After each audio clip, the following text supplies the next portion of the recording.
Le Point Bourse vous est présenté par Bourse Direct.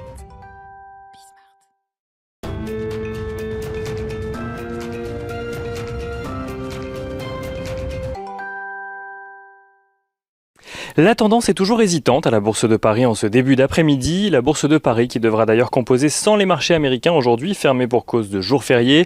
On rappelle donc que les investisseurs ont pu prendre connaissance ce matin des prévisions économiques de l'OCDE, des prévisions qui anticipent un fort rebond de l'activité économique mondiale. Dans l'ensemble, celle-ci progresserait de 5,8% en 2021, après le recul de 3,5% en 2020.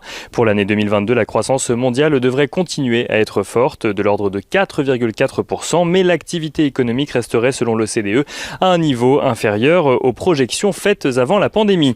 Dans le détail, 3 pays sont attendus avec des croissances fortes cette année. Les États-Unis tout d'abord, qui devraient selon l'organisation connaître une croissance de près de 7%, tandis que la Chine devrait connaître une croissance de 8,5% et l'Inde devrait même aller juste en dessous des 10% de croissance. Regardons rapidement un peu plus près de nous pour la zone euro, pour qui l'OCDE anticipe une croissance de 4,3% cette année, puis très légèrement au-dessus, à savoir 4,4% en 2022.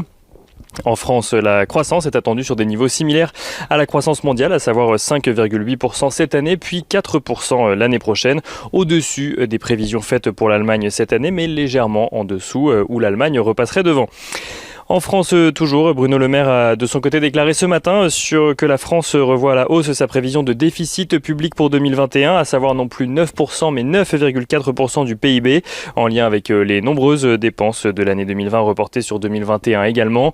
Et statistique toujours, les investisseurs ont pu prendre connaissance de l'inflation en Allemagne estimée à 2,4% sur un an au mois de mai, soit légèrement moins qu'attendu. Et on continue avec les valeurs à suivre à Paris.